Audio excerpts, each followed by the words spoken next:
L'Agence nationale des transports terrestres ANAT innove et se rapproche de ses usagers avec des services en ligne. Lors d'une conférence de presse, le directeur général de l'ANAT, Richard Dada, accompagné des membres de son staff et des concessionnaires, a donné plus de précisions sur les innovations, surtout celles portant dématérialisation de la demande de la plaque d'immatriculation pour les motos à 2 roues et à 3 roues. Dans le souci de répondre aux différentes préoccupations des usagers, l'ANAT a optimisé le processus d'immatriculation des motos. Nous avons mis en place un système d'immatriculation des motos à partir des concessionnaires.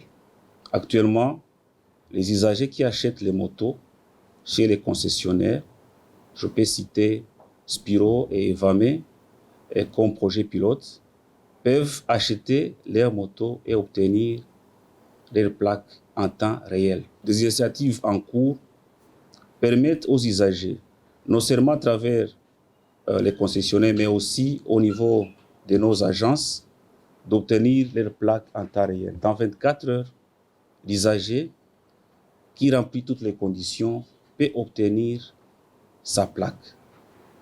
On a déconcentré nos services au niveau de nos bureaux départementaux. Pour les propriétaires de motos anciennes non immatriculées qui désirent immatriculer leur moto, le directeur général rassure que, bien qu'ils devront se rendre dans les directions de l'agence, ils bénéficieront d'un traitement rapide et efficace. Pour les motos non immatriculées, aujourd'hui, je peux vous expliquer que le processus offert à l'ANAT continue. Nous appliquons la même procédure. On a réduit les étapes de traitement des services de 8 à 3 actuellement. Au niveau de l'agence, quand l'usager se présente, il a le service en même temps. Après avoir rempli toutes les conditions, le traitement se fait en même temps et la plaque est donnée. Donc, c'est la même procédure au niveau des concessionnaires qui est appliquée aussi au niveau de l'ANAT pour le moment. Quel est le sort réservé aux plaques d'immatriculation non retirées? Le DG Dada répond. Actuellement, nous sommes en train de sensibiliser la population à venir retirer les plaques qui ont été demandées.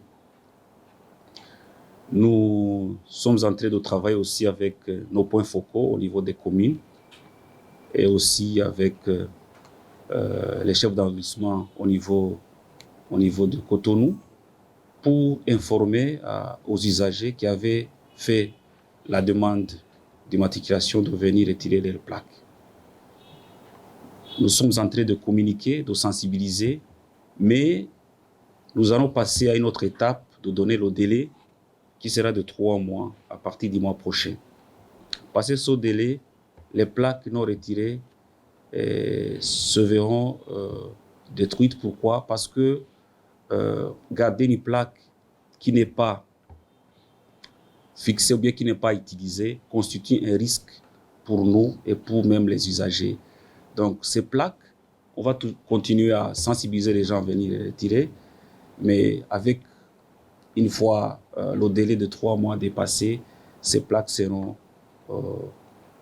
détruites au risque à la charge des propriétaires. Présents à cette conférence de presse, les représentants des concessionnaires en partenariat avec l'ANAT pour cette nouvelle réforme ont salué cette nouvelle dynamique. Cette réforme est très salutaire pour notre entreprise parce que avant cela, nous avons d'énormes difficultés à satisfaire la très forte demande de motos électriques au Bénin. Mais aujourd'hui, c'est avec joie que nous livrons les motos en 24 heures et les clients sont très satisfaits. La procédure d'immatriculation des plaques à l'achat, autrefois longue et périleuse relativement, maintenant que l'ANAT, le gouvernement bien sûr par l'ANAT, a raccourci ce parcours, les clients sont tellement contents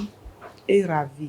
Par ailleurs, le DG ANAT est revenu ici sur le processus qui a abouti à la concrétisation de ce projet avec les concessionnaires. Nous avons d'abord fait des sessions de concertation avec les partenaires. On a fait des formations, c'est depuis l'année passée. Et nos agents ont formé, sur toute l'étendue nationale, les vendeurs de motos ou bien les concessionnaires, comme on dit. Certains se sont portés volontaires à commencer avec ce projet. C'est Spiro et Evame. Et les autres aussi vont joindre. Ils sont en train de se préparer. Et la formation continue à tous les prestataires qui voudraient bénéficier de cette procédure de facilitation des usagers. Disponible aux concessionnaires désireux de faire partie de cette réforme, l'ANAT promet poursuivre ses innovations pour le bonheur des populations.